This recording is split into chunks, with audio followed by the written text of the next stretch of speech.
Good morning, good afternoon, good evening, depending on where you're tuning in from. I am Dave Alton with Strategic Information Resources, and we're going to be talking about DMARC today. We're going to give everybody a couple minutes to get into the room here.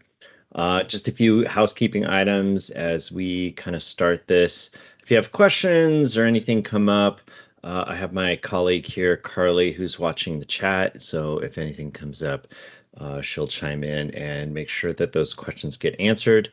At the end of this, if you registered for this webinar or you're watching it later, be sure to hit us up for our free ebook. That is something that we are offering as part of this really great informational session on what DMARC is, the ins and outs.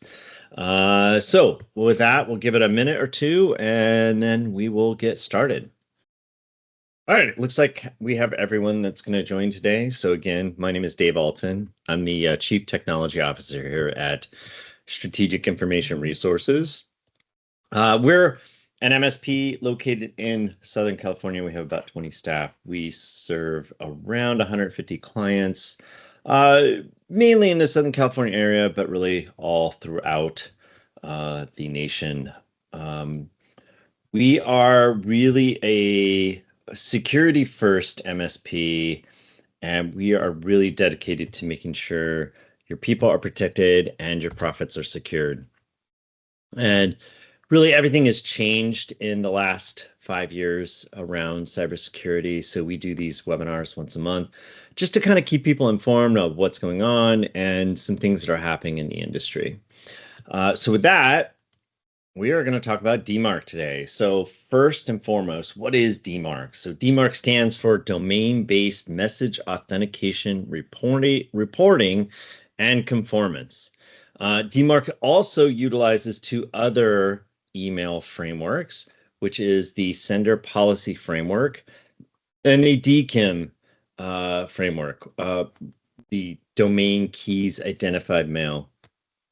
So DMARC really is a protocol that allows or is designed to give the email domain owners, that's you, so if you own, in our case, Sir Inc., the ability to protect that domain, Sir Inc., from being used to send unauthorized email looking like Sir Inc. So typically we call that email spoofing.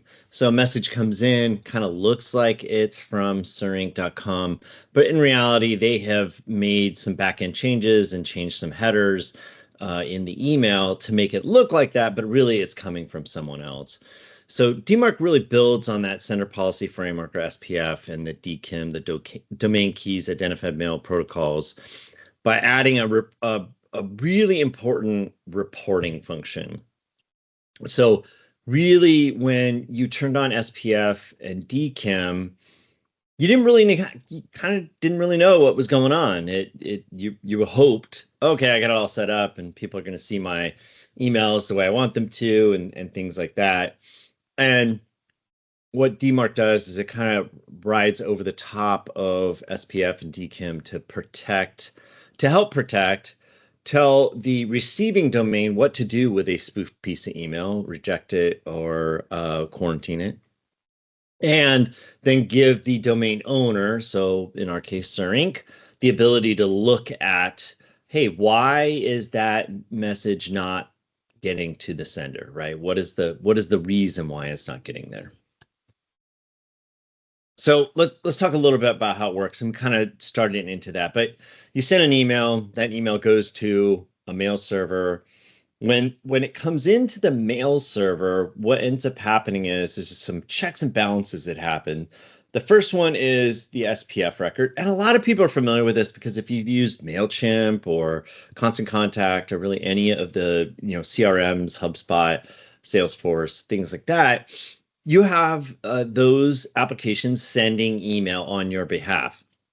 And whenever you do that, what you're doing with the Sender Policy Framework is you're saying, hey, it's okay for that particular domain or that email address or those IP addresses to send mail on my behalf and make it look like it's coming from me. I'm okay with that. So that's kind of the initial SPF. DKIM takes it a step further and says, hey, listen, I'm authorizing these domains through my SPF record, but unless they have this private key shared between the sender and the entity that's sending email on my behalf and my domain, I don't want that stuff to go out. So it's an extra layer of protection to have someone protected from spoofing. So you can kind of see how that goes through the flow here. And really what will happen is that the messages get tagged with information. So you can see here it will come through, hit the mail server. Hey, SPF is unauthorized or it's authorized. And then, hey, is there valid DKIM signature? And these, you could have one without the other. And so it gets tagged. And then what the DMARC policy says is, hey, DMARC policy, based on any rejection in either my SPF or DKIM record, I want you to quarantine it if there's a failure, or drop it if there is a failure, reject it, and not send that along to the receiver's inbox, because I am not authorizing anybody else to send on my behalf unless they have all this information. So it's really, really important. And then those reports are sent back to the domain owner, so to SIR Inc., and we're able to look at, hey, why did that email fail, or who is sending on our behalf and getting rejections, right? So there's some ongoing management that has to happen, and why it's important that you have this stuff in place, and really ultimately are watching it and making sure that it's doing the things that it's supposed to. So why do we want to use DMARC? And we haven't used it for all these years. It really hasn't been an issue delivering mail, most would say. However, the statistics kind of tell a different story. 80% of cybersecurity professionals state that phishing attacks represent a top security concern. And I would venture a guess that any cybersecurity professional, this number would be much, much higher.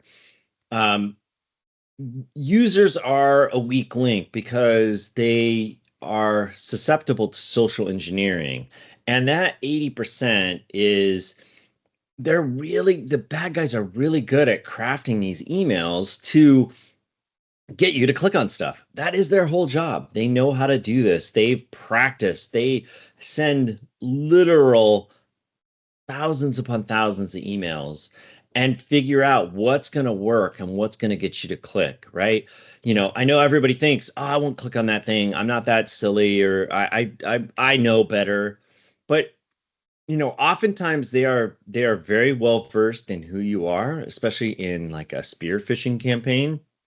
And what you end up finding is that the bad guys really know how to like kind of push your buttons to say, hey, oh yeah, that's right, I did order that thing from Amazon.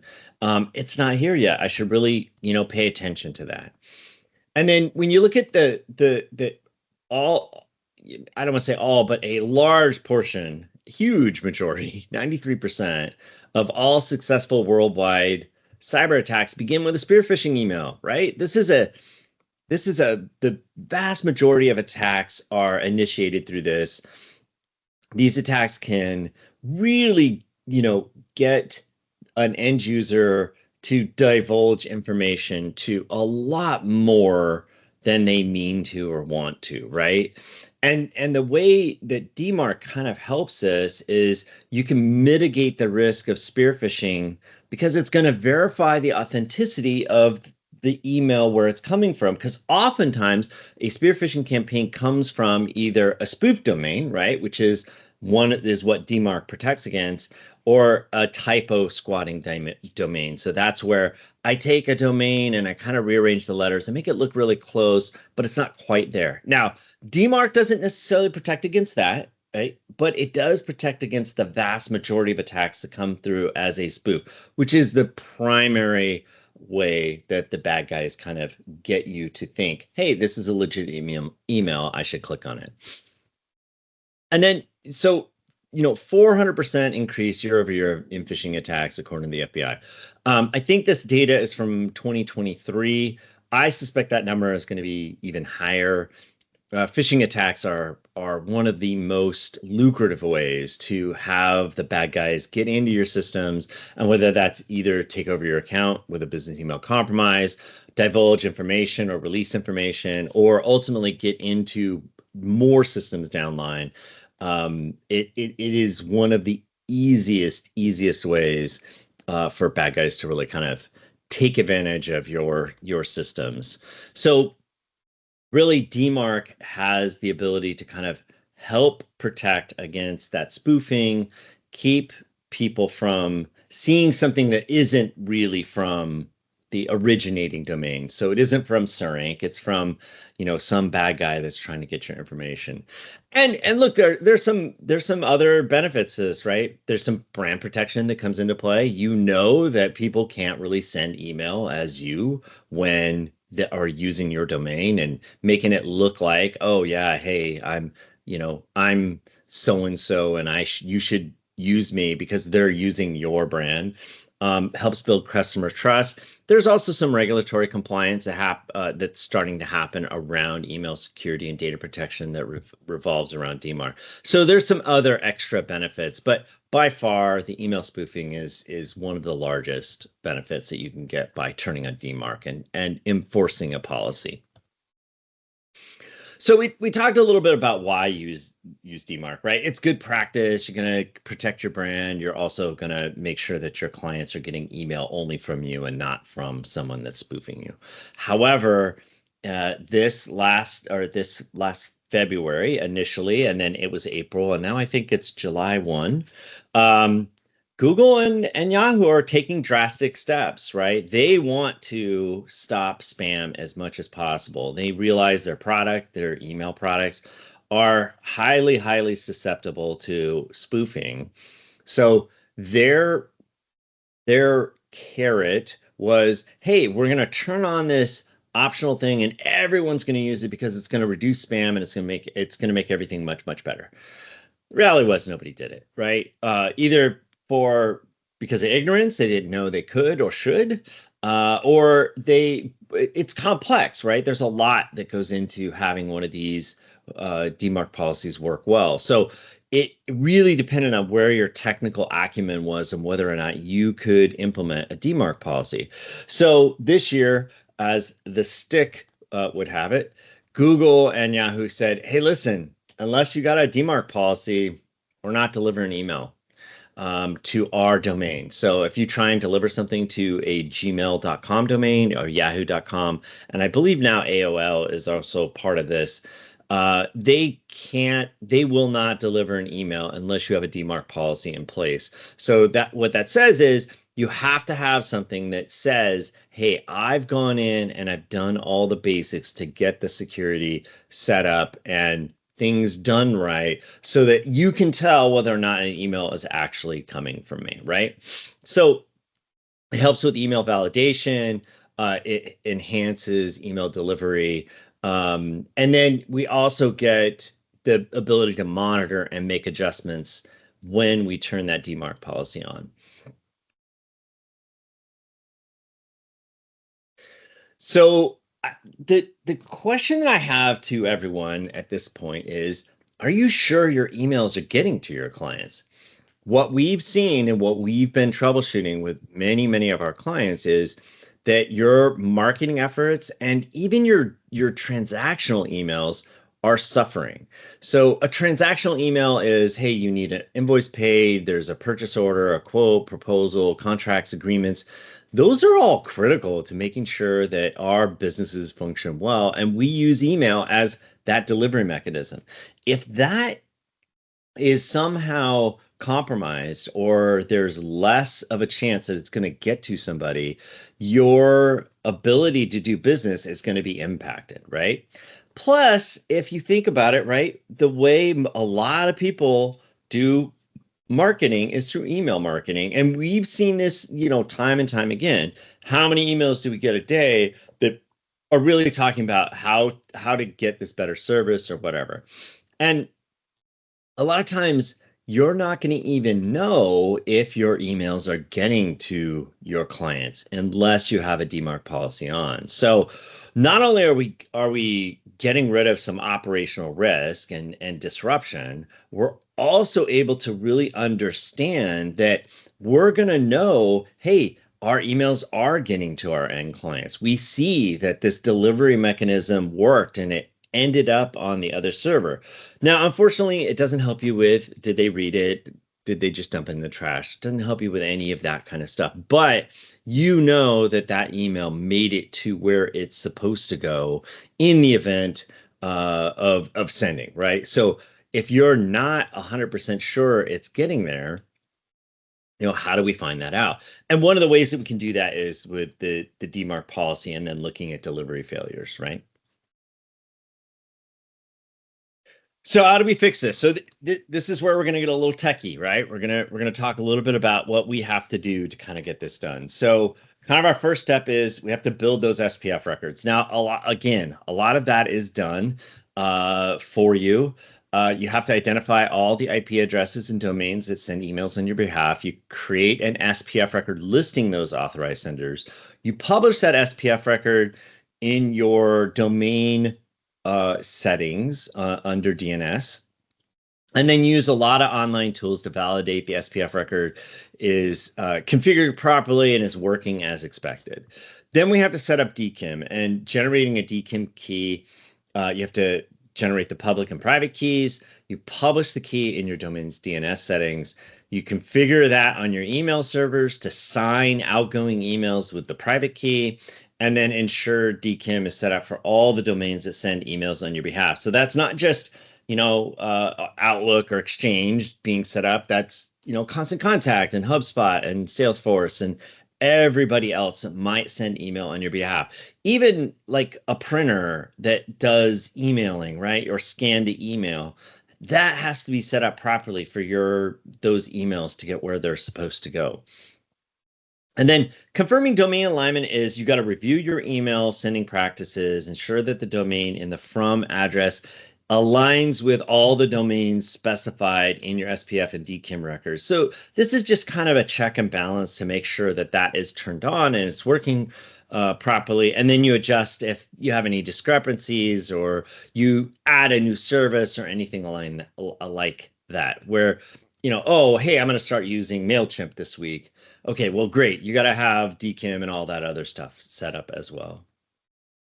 And then we're going to assign that DMARC policy, right? We're going to create a policy. We're going to specify what that policy is, whether it's, if there is a mismatch with the sender's domain and some of the outcomes with the SPF and the DKIM. So if it's spoofed, what are you going to do? You can set that policy to none, meaning I don't want you to do anything. You could set it to quarantine so that if that message were to be received by the receiving domain, that message goes into a quarantine folder. Or you could set it to reject, and reject is really the one that you want to get to. You kind of start off with none, figure out what's going on, look at your reports, then you go to quarantine, then you go to reject. But getting to reject is the ideal, because here's what happens. If a bad piece of mail, right, if a spoofed sender sends something looking like you, right, looking like your business, that hurts your brand reputation. And what this allows you to do is say, there's no way. You're not allowed to send unless you meet all the criteria. So you put that into place, and then you review all those reports that start coming in, and you start figuring out where you're being spoofed and maybe finding some things that deliver email on your behalf that you were unaware of. Now, I know that all sounded simple, right? It's not. We know it's not simple. It's actually rather complex. You have to know your DNS registrar. You have to know how to set up DNS records properly. You need to know how to flatten an SPF record. There's a whole host of things that you have to know. But most importantly, you have to know all the services that are sending email on your behalf. And what we find with our clients and prospects that we bring on is that isn't always the case. a lot of times people don't know that their marketing department signed up for some, SaaS application that sends emails on their behalf, right? They don't really understand those technical intricacies of how email works and all the things that you have to do, right? They say, "Oh yeah, no. We just have these two things that send email. We're good." And we oftentimes it'll be 6, 7, up to 10 different kind of sending domains that send on your behalf. So even understanding the technical ability of what I just talked about, you would still have to know all of the things they're sending from, even like a printer or a copier or any of that type of stuff. So it's really important to have like an inventory of what are all the things that are sending email on your behalf. And like I said, some of the basics are, constant contact, any of the CRMs, HubSpot, Salesforce. But there's a lot of stuff that kind of falls between the cracks and isn't that. HR systems, for example, an invoicing system, right? That doesn't necessarily use your Outlook to send those emails, or doesn't use your Exchange server to send those emails. So not only do you want to do all the things that we talked about in the last slide, but we also need to know where do we need to do all those things, and that's really important. So I'm going to go through some of the key takeaways here, right? DMARC is the number one way to make sure that a spoofed email does not get to someone that looks like your sending domain. So again, if I send from surinc.com and a bad guy makes it look like I'm sending from surinc.com, I don't want that bad guy's email to make it look like that, right? DMARC's complex. It can be really complex if you don't know all the things that are sending from you to others, right? So it can be really complex in two levels. Really complex knowing all the stuff that's sending as you, right? But it's also knowing how to add those records to DNS, to get into your registrar, to make sure that your SPF records are flattened, exchange those security, public and private keys, and all of that type of stuff. So it's complex, but it's really necessary. This is something that everyone should be doing and should be maintaining. Reporting needs to be constantly monitored, right? This isn't something you kind of set, turn on, and woohoo, I'm done. There's nothing left to do. This is a ongoing, make sure that you're paying attention to this, because you can watch and see, oh man, suddenly we're getting all these failures that look somewhat realistic. You'll have realized, oh, my marketing department signed up for a new service, or somebody in HR is now sending, stuff through, one of the payroll systems, right? ADP, right? So it's really important to kind of monitor it, make sure that things are continuing to work the way they're supposed to. And then finally, this helps with the email deliverability. Google, Yahoo, and AOL are all starting to turn on this switch that says, listen, if you send some kind of email to our domain, so again, yahoo.com, google.com, I'm sorry, gmail.com, and or AOL.com, we are not going to accept that email unless you have a DMARC policy in place. Right now, you can have any DMARC policy in place, so none, quarantine, reject. However, it's very likely in the coming months, we're going to see them go to a quarantine reject only policy, that they'll accept those emails. So where do we go from here? So all this is available online. It's not impossible to do. It's something that can be done. You do need some expertise. You need to understand DNS. You need to know how to get in your domain registrar. You need to know all the things they're sending email from. You can definitely DIY this. It is possible. I will tell you, the reports that come through are absolute Greek for most people. Understanding what all the different kind of mail informational or metadata is about and what it means can be a challenge, right? But the internet's vast and wide. You can look a lot of this stuff up and do it yourself.